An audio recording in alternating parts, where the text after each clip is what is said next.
The morning sun was already beating down hard when James pulled into the parking lot of Premier Auto Gallery. He sat in his car for a moment, looking at the massive glass building in front of him. Luxury cars lined up like soldiers behind the windows, their paint jobs gleaming under the showroom lights. This was it. This was his now. Well, almost. The paperwork had gone through last week, but nobody here knew that yet. James had driven 2 hours to get here, and he'd done it on purpose. He wanted to see how things really worked at this place before anyone knew who he was. His lawyer had told him it was a smart move. His wife thought he was crazy. But James had built his business by paying attention to details, and this was just another detail to check off his list. He looked down at his clothes. Faded jeans, sneakers that had seen better days, and a plain gray polo shirt he'd bought at a department store 5 years ago. Perfect. Nobody would guess he'd just spent $20 million buying this dealership, and 14 others across the state. James stepped out of his car and walked toward the entrance.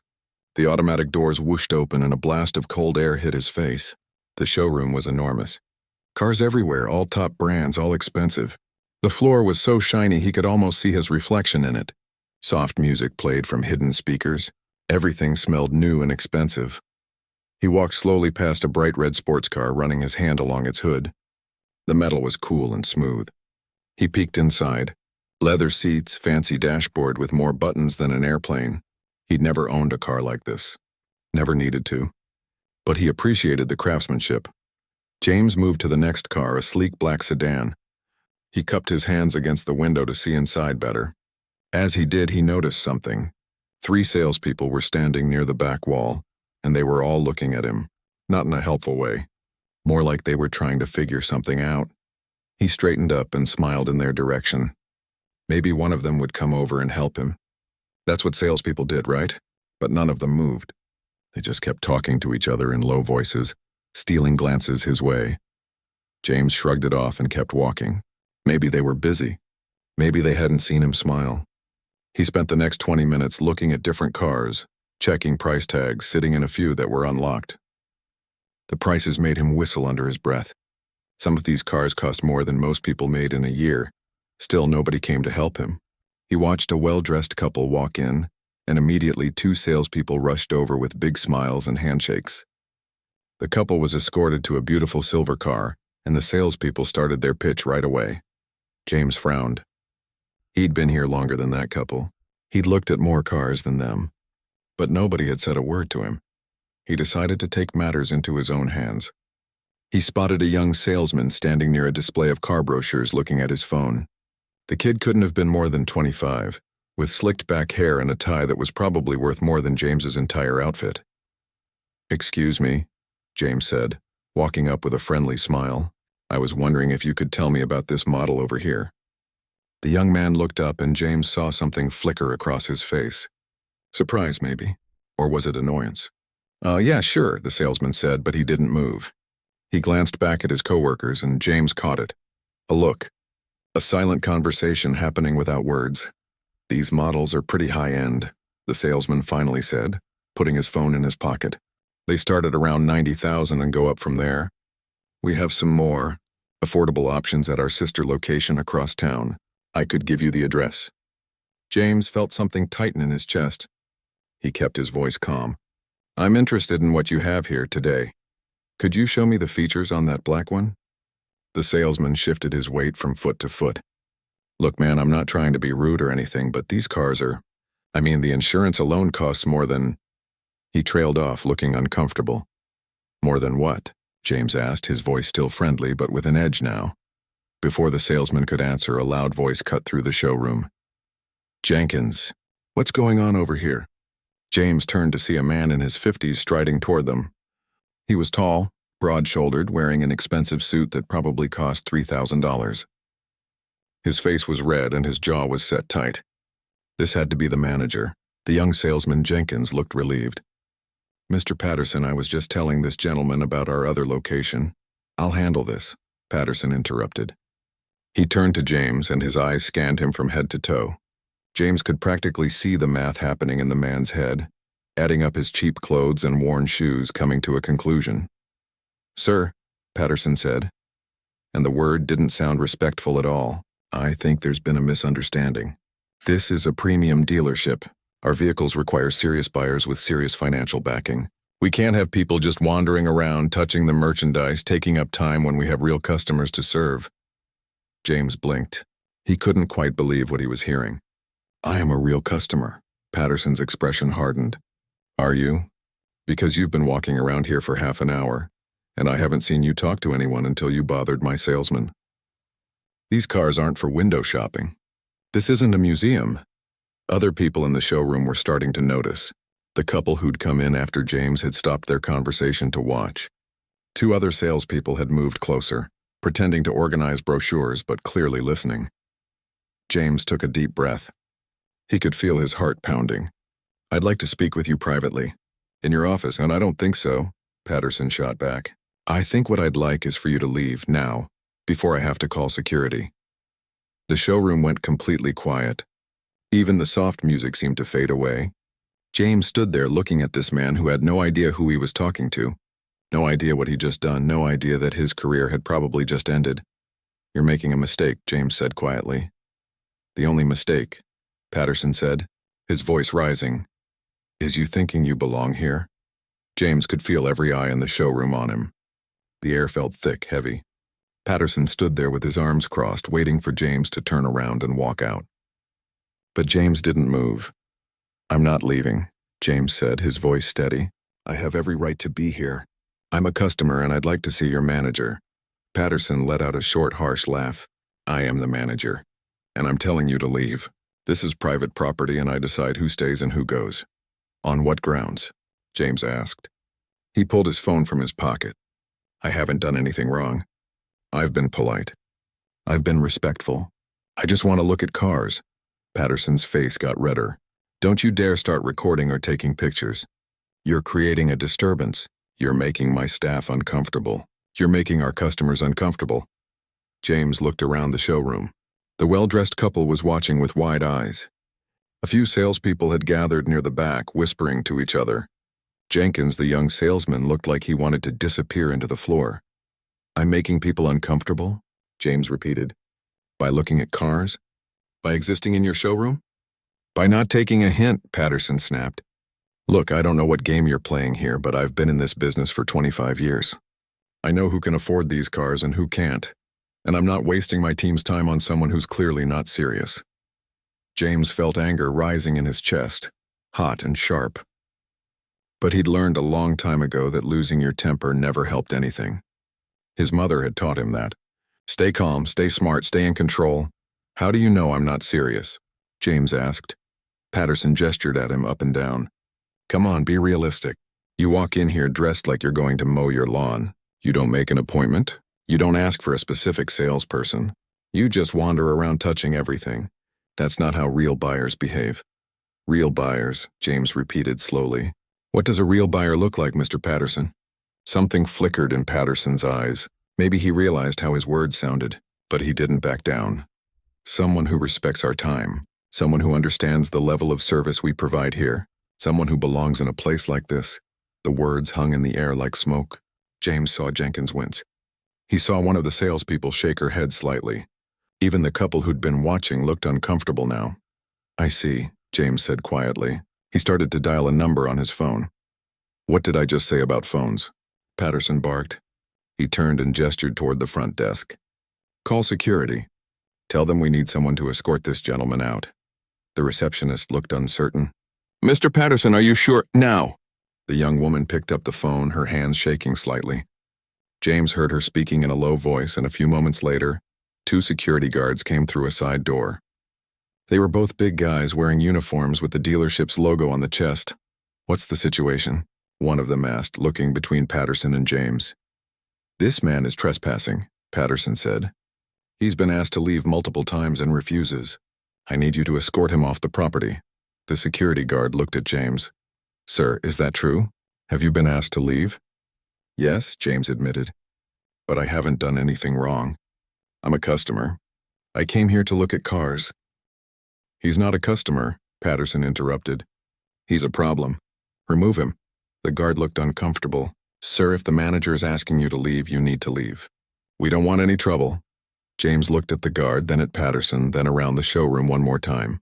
Part of him wanted to tell them all exactly who he was, to see the looks on their faces when they realized what they'd just done. But another part of him knew this needed to be handled differently. Properly, with witnesses and documentation. Fine, James said. I'll leave. But this isn't over. Yes, it is, Patterson said with satisfaction. And don't bother coming back. The security guards positioned themselves on either side of James, not touching him, but making it clear they were ready to if needed. James walked toward the exit, his head held high. As he passed the elderly couple, the woman looked away quickly, but James caught the expression on her face. Shame. She knew what was happening wasn't right. At the door, James stopped and turned back. Patterson was already walking away, probably thinking he'd won. James raised his voice so everyone could hear. I want everyone here to remember this moment. Remember what happened today. Remember how I was treated and why. Are you threatening me? Patterson called out, spinning around. No, James said. I'm just making sure everyone pays attention. That's all. The guards escorted him outside into the heat. The automatic doors closed behind him with a soft whoosh. James stood in the parking lot for a moment, feeling the sun on his face, letting his heartbeat slow down. One of the guards cleared his throat. Sorry about that, man. Just doing our job, James nodded. I understand. You were just following orders. He walked to his car and sat inside, but he didn't start the engine. Instead, he pulled out his phone and made a call. It rang twice before someone picked up. Robert? It's James. Yeah, I'm at the Premier location. We need to talk. Something happened, and you need to hear about it right away. His lawyer's voice came through, concerned. What's wrong? Did something go bad with the acquisition? The acquisition is fine, James said, watching the dealership through his windshield. The paperwork all went through. I own the place. But nobody here knows that yet, and I just got kicked out of my own dealership. There was silence on the other end of the line. You what? You heard me. The manager just had security throw me out. Called me a trespasser. Said I don't belong there. Said I'm not a real customer. James paused. Robert, I need you to document everything. Every detail. We're going to need it. James, do you want me to call them right now? I can straighten this out in 5 minutes. No, James said firmly. Not yet. Tomorrow morning. I want one more night where they don't know. One more night where they think they got away with it. He ended the call and sat there staring at the building he now owned. Through the windows he could see people moving around, going back to their normal day. Patterson was probably in his office right now, feeling proud of himself for handling a problem. James started his car. Tomorrow was going to be very interesting. Tomorrow, everything was going to change. Patterson woke up Tuesday morning feeling good about himself. He'd handled that situation yesterday perfectly. No hesitation, no second guessing. That's what made him a good manager. He knew how to protect his dealership from time wasters and troublemakers. He made his coffee, kissed his wife goodbye, and drove to work in his leased BMW. The same drive he'd made for 8 years. Premier Auto Gallery was his kingdom, and he ran it well. Sales were solid. His team respected him. Corporate rarely bothered him because he got results. But when he pulled into the parking lot at 8:30, something felt off. There were cars he didn't recognize. Expensive ones, a Mercedes S-Class, a Lexus LS, and a black Escalade with tinted windows, all parked in the spots usually reserved for customers. Patterson frowned. Corporate vehicles. He could always tell. They had that look. Too clean, too new, too serious. He walked into the building and immediately knew something was wrong. His assistant, Kelly, was at her desk, but her face was pale. She looked up at him with wide eyes. Mr. Patterson, they're waiting for you in the conference room. Who's waiting for me? Corporate. They got here 20 minutes ago. They asked for you specifically. Patterson's stomach did a small flip. Corporate didn't just show up without warning. Not unless something was wrong. But what could it be? His numbers were good. His customer satisfaction scores were decent. He hadn't done anything wrong. Did they say what this is about? He asked, trying to keep his voice casual. Kelly shook her head. They just said it was urgent. They want all department heads in there too. Sales, finance, service, everyone. Patterson straightened his tie and walked toward the conference room. Through the glass walls he could see people in suits. Lots of them. This wasn't a regular visit. This was something big. He opened the door and stepped inside. 6 people sat around the long table. He recognized 2 of them from regional management. The others were strangers. Lawyers, probably, based on their briefcases and serious expressions. And at the head of the table, in the spot where Patterson usually sat, was a man in a charcoal gray suit that probably cost $5,000. The man was looking down at some papers, a pen in his hand. Patterson's heart stopped. It was him. The guy from yesterday. The one in the cheap clothes. The one he'd thrown out, but he didn't look anything like yesterday. His hair was perfectly cut. His suit fit like it was made for him. A watch that caught the light sat on his wrist, and Patterson knew enough about watches to recognize serious money when he saw it. The man looked up. Their eyes met, and Patterson felt the floor drop out from under him. "Mr. Patterson," the man said calmly, "please have a seat." Patterson couldn't move. His brain was trying to catch up, trying to make sense of what he was seeing. This couldn't be happening. This had to be some kind of mistake. Who? What is this? Patterson stammered. "Sit down," the man repeated, and this time it wasn't a request. Patterson sat. His legs felt weak. Around the table, the other department heads were filing in. The sales manager, the finance director, the service manager. They all looked confused, worried. Once everyone was seated, the man at the head of the table stood up. He buttoned his suit jacket and looked around the room, making eye contact with each person. "Good morning, everyone. For those of you who don't know me, my name is James Caldwell. As of last Tuesday, I am the owner and CEO of Premier Auto Gallery. In fact, I'm the owner of 16 dealerships across this state, including this one. My company, Caldwell Automotive Group, completed the acquisition last week." The room went completely silent. Patterson felt like he couldn't breathe. Caldwell, he'd heard that name. The acquisition had been in the works for months, but Patterson had never met the buyer.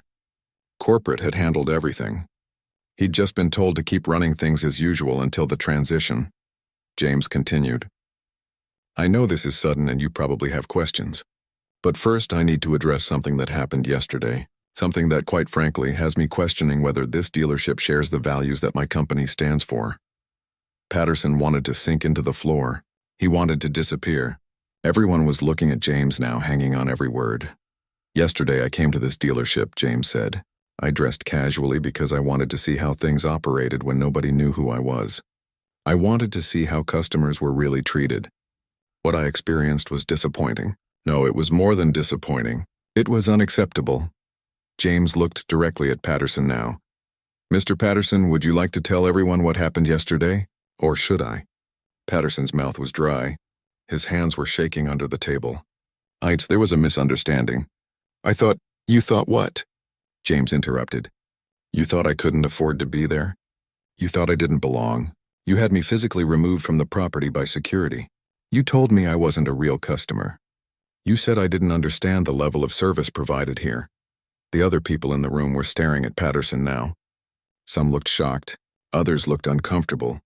Jenkins, the young salesman, had gone white as a sheet. "I can explain," Patterson said, his voice cracking. "It was a busy day.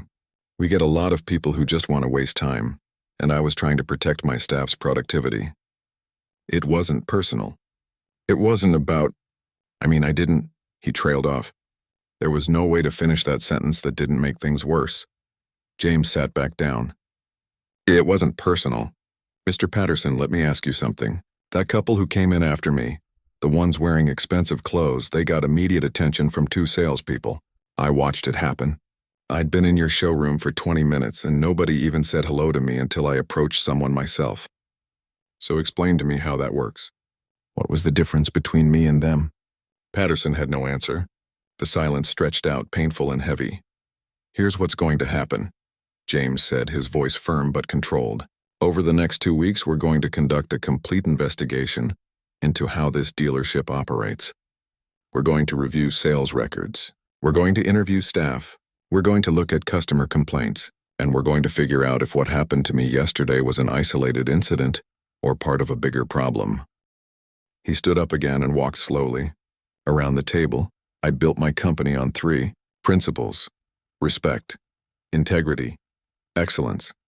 Every single person who walks through those doors deserves to be treated with respect, regardless of what they're wearing or what car they drove up in, because you never know who you're talking to. You never know someone's story. And frankly, it shouldn't matter. James stopped behind Patterson's chair. Mr. Patterson, you're suspended effective immediately with pay, pending the results of this investigation. You'll receive a formal letter by the end of the day outlining the terms. Until then, I need you to collect your personal belongings and leave the premises. Patterson stood up on shaky legs. His career was over, he knew it. 8 years at this dealership, 25 years in the industry, and it was all ending because of one mistake. One moment of bad judgment, please, Patterson said quietly. I'm sorry. I was wrong. It won't happen again. James looked at him for a long moment. You're right. It won't happen again, not here. Not at any dealership I own. Patterson walked out of the conference room like a man in a daze. Everyone in the showroom stopped what they were doing to watch him pass. Word had already spread. The whispers had started. Kelly wouldn't look at him as he walked by her desk. In his office, Patterson stood there for a moment, looking at the photos on his wall. 8 years of awards, Salesman of the Year, Manager of the Year, pictures of him shaking hands with executives at company events, all of it meaningless now.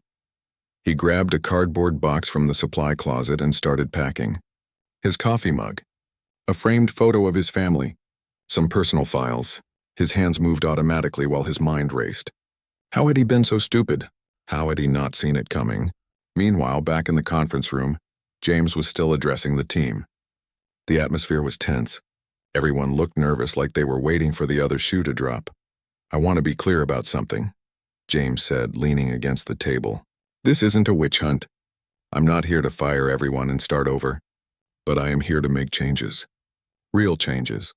Because what happened to me yesterday tells me there's a culture problem here. And culture doesn't come from just one person. It comes from everyone. The sales manager, a woman named Carol, who'd been with the dealership for 12 years, raised her hand tentatively. Mr. Caldwell, can I ask something? Of course. What exactly are you looking for in this investigation? I mean, what happens if we find problems? James nodded. Good question. Here's what we're going to do. Over the next 2 weeks, my team is going to review everything. We're going to pull sales data and look for patterns. If we find that certain customers were consistently steered toward cheaper cars or ignored completely based on appearance or background, we need to know. We're going to look at financing applications. We're going to read through customer complaint forms, every single one. He paused and looked around the room. We're also going to conduct confidential interviews with every employee, not to get people in trouble, but to understand what's really happening here. If someone has witnessed unfair treatment but was afraid to speak up, now's the time. There will be no retaliation. I promise you that. Jenkins, the young salesman from yesterday, shifted uncomfortably in his seat. James noticed. Something you want to say? James asked, not unkindly. Jenkins hesitated, then spoke up. Mr. Caldwell, I just want to say I'm sorry about yesterday. Mr. Patterson told us to be selective about who we spent time with. He said we needed to focus on qualified buyers. I didn't think it was right, but he was the boss, and I'm new here. I need this job, James studied the young man. What's your name? Trevor Jenkins, sir. How long have you worked here, Trevor? 4 months. And in those 4 months, how many times have you seen someone get treated the way I was treated? Trevor looked down at the table. More than I can count. The room went even quieter. Carol, the sales manager, closed her eyes like she had a headache. The finance director, an older man named Frank, rubbed his face with both hands. Tell me more, James said. Trevor took a breath. It's not just about race, though, that's part of it. It's about clothes, cars, age, everything. If someone drives up in an old car, Patterson would tell us not to waste time on them. If someone looked too young, he'd say they were probably just dreaming. If someone had an accent, he'd say they probably couldn't get financing. Did anyone ever speak up? James asked. Carol raised her hand slowly. I did once, about 2 years ago. A customer filed a complaint saying they'd been treated differently than other customers. When I brought it to Patterson's attention, he told me the customer was being sensitive and that I needed to focus on the bottom line, not feelings. James nodded slowly, taking it all in. Okay, here's what's going to happen. First, Trevor, thank you for being honest. That took courage, and I respect that. Second, Carol, I want you to serve as interim manager while we sort this out. Think you can handle that? Carol looked surprised. Me? Are you sure? You tried to do the right thing before. That tells me something about your character. So yes, I'm sure. Thank you, Mr. Caldwell, I won't let you down. James spent the next hour laying out his expectations. Customer service training for everyone. New protocols for greeting and helping customers. A mystery shopper program where people would come in unannounced to test how they were treated. Anonymous feedback systems. Everything needed to change, and it needed to change now. When the meeting finally ended, people filed out quietly. James stayed behind with his lawyer and 2 executives from his corporate team. That was intense, Robert, his lawyer said. Think they'll actually change? Some will, James replied. Some won't. That's why we do the investigation. We need to figure out who wants to be part of the solution and who's part of the problem. One of the executives, a woman named Victoria who ran HR for his entire company, pulled out a laptop. I've already started compiling data from the last 3 years. Sales records, customer demographics, financing approvals. We should start seeing patterns by tomorrow. What are you expecting to find? Robert asked. Victoria looked grim. Based on what we heard in there? I'm expecting to find exactly what we're afraid of. Systematic bias. Customers being treated differently based on factors that have nothing to do with their ability to buy a car. James walked to the window and looked out at the showroom. A customer had just walked in, a middle-aged woman in casual clothes. He watched as Trevor immediately approached her with a smile, shaking her hand, starting a conversation. At least one person had gotten the message. You know what the worst part is? James said quietly. Patterson probably doesn't even think he did anything wrong. In his mind, he was just being efficient, just being a good businessman. He probably never even thought about how his decisions affected real people. He's thinking about it now, Robert said. James turned back to his team. I want everyone on staff to understand something. This isn't just about fixing one dealership. Every dealership I own is going to operate by the same standards. Respect, integrity, excellence. And if people can't live up to that, they don't belong in my company. Over the next several days, the investigation moved forward. Employees were interviewed one by one. Some were nervous. Some were defensive. But others, like Trevor, opened up about things they'd seen but been afraid to mention. The data started painting a picture, and it wasn't pretty. Over the past 3 years, customers from certain neighborhoods were 3 times more likely to be shown used cars instead of new ones. Financing applications from qualified buyers were sometimes delayed or lost if Patterson didn't think they looked right. Complaints had been filed and ignored. James read through report after report, his anger growing. But he kept it controlled. Getting angry wouldn't fix anything. Action would fix it. Real, meaningful change would fix it. On Friday afternoon, James called another meeting. Smaller this time, just the key people. Patterson had already cleaned out his office and left, but 2 other employees had been identified as problems. People who'd followed Patterson's lead, who'd treated customers unfairly, who'd ignored complaints. They're terminated, James told Carol. Effective immediately. We'll handle it professionally, give them proper severance, but they're done. Carol nodded. She didn't look happy about it, but she understood. And everyone else? Everyone else gets a choice, James said. They can embrace the new way of doing things or they can leave. But there's no middle ground anymore. 3 weeks after the investigation began, James stood in front of the entire Premier Auto Gallery staff. It was early Monday morning before the dealership opened to customers. Everyone was there. Salespeople, mechanics, receptionists, janitors, every single person who worked at the dealership. The showroom had been rearranged. Chairs were set up in rows facing a small stage. Coffee and pastries sat on tables in the back.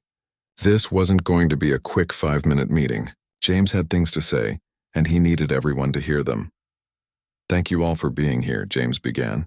I know the last few weeks have been stressful. There have been a lot of changes, a lot of uncertainty. Some of your coworkers are no longer here. Some of you are probably wondering if you're next. He could see the worry on their faces, people sitting with stiff shoulders, arms crossed, defensive, scared. Let me put your minds at ease, James continued. The investigation is over. We've made the decisions we needed to make. 3 people, including Patterson, are no longer with this company. But everyone else? You're still here because we believe you want to be part of something better. The tension in the room eased slightly. A few people sat back in their chairs. I want to tell you a story, James said, moving away from the podium and walking closer to the audience. When I was 22 years old, I walked into a bank to apply for a small business loan. I had a solid business plan. I had good credit for someone my age. I was prepared. But the loan officer took one look at me and decided I wasn't worth his time. He spent maybe 5 minutes with me before telling me I should come back when I was more established. James paused, remembering that day. The shame he'd felt. The anger. I went to 3 more banks. Same story. They didn't say it out loud, but I could see it in their eyes. They looked at me and saw someone who didn't fit their idea of a successful businessman. Finally, I found a bank that gave me a chance. One person who looked past appearances and focused on my actual qualifications. That loan changed my life. It let me start my first business, which eventually grew into the company I have today. He looked around the room, making eye contact with different people. That's why what happened here matters so much to me. Because I know what it feels like to be judged before you even open your mouth. I know what it feels like to be dismissed because someone decided you don't belong. And I refuse to run a company that makes other people feel that way. Trevor, the young salesman, was nodding. So was Carol. Even some of the people who'd looked skeptical were starting to lean forward, listening. Starting today, things are going to be different here, James announced. We're implementing a comprehensive training program. Everyone, and I mean everyone, will go through it. It's not just about customer service. It's about recognizing our own biases, understanding how our assumptions affect our behavior, learning to treat every single person who walks through that door with the same respect and attention. He clicked a remote, and a screen behind him lit up with bullet points. Here's what else is changing. First, we're implementing a mystery shopper program. Throughout the year, people will come in pretending to be customers. They'll be dressed differently, driving different cars, representing different backgrounds, and they'll report back on how they were treated. This isn't about catching people doing something wrong. It's about accountability. Some people shifted uncomfortably, but no one objected.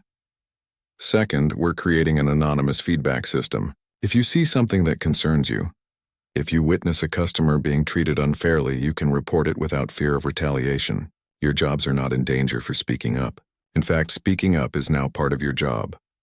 Third, we're changing how we measure success. Yes, sales numbers matter, but customer satisfaction matters just as much. We're going to start surveying every customer after their visit. How are they greeted? How long before someone helped them? Did they feel respected? Those scores will be just as important as sales figures. James turned off the screen and faced his team again. I know some of you might be thinking this sounds like a lot of work. You're right, it is. Change is always hard. But here's what I promise you. If you commit to this, if you really embrace treating people right, this will become the best place you've ever worked. Carol stood up. Mr. Caldwell, can I say something? Of course. She turned to face the other employees. I've been here 12 years. I've seen a lot of managers come and go, and I'll be honest, under the old leadership, I was thinking about leaving. I didn't like how we did things. I didn't like turning people away or making assumptions about who could afford what, but I needed the job, so I stayed quiet. Her voice got stronger. What Mr. Caldwell is offering us is a chance to be proud of where we work, to go home at night knowing we did the right thing. That's rare in this industry, so I'm all in, and I hope you all are too. One by one, people started nodding. Then someone in the back started clapping. Others joined in. Within seconds, the whole room was applauding. James felt something loosen in his chest. Maybe this would actually work. Over the next 6 months, Premier Auto Gallery transformed. The training programs were tough but effective. People started challenging their own assumptions. Trevor became one of the top salespeople, partly because he'd learned to connect with customers others might have overlooked. The mystery shopper reports came back mostly positive. When there were problems, they were addressed immediately. The anonymous feedback system uncovered a few more issues, smaller ones, but they were dealt with quickly. Customer satisfaction scores went up. Way up. People started posting positive reviews online. Word spread in the community that Premier Auto Gallery had changed, that everyone was welcome there, that you'd be treated with respect no matter who you were. And then something unexpected happened. Sales went up too. Significantly. Turns out that when you treat people well, when you give everyone a fair chance, they tell their friends. They come back. They trust you. James visited the dealership regularly. He liked walking through and seeing the change in the atmosphere. People smiled more. They seemed genuinely happy to be there. One Tuesday afternoon, James was standing in the showroom when an older man walked in. He was wearing work boots and a faded jacket, and he looked around uncertainly. James watched as Trevor immediately approached him with a warm smile and a handshake. They talked for a few minutes, and then Trevor led him over to look at a truck. No judgment. No assumptions. Just good customer service. Carol walked up beside James. That's what it's supposed to look like, she said quietly. Yes, it is, James agreed. You know, Carol said, people in the industry are talking about us. Other dealerships are asking what we're doing differently. Some think we're crazy, but others are starting to copy what we're doing, James smiled. Good. That's exactly what I was hoping for.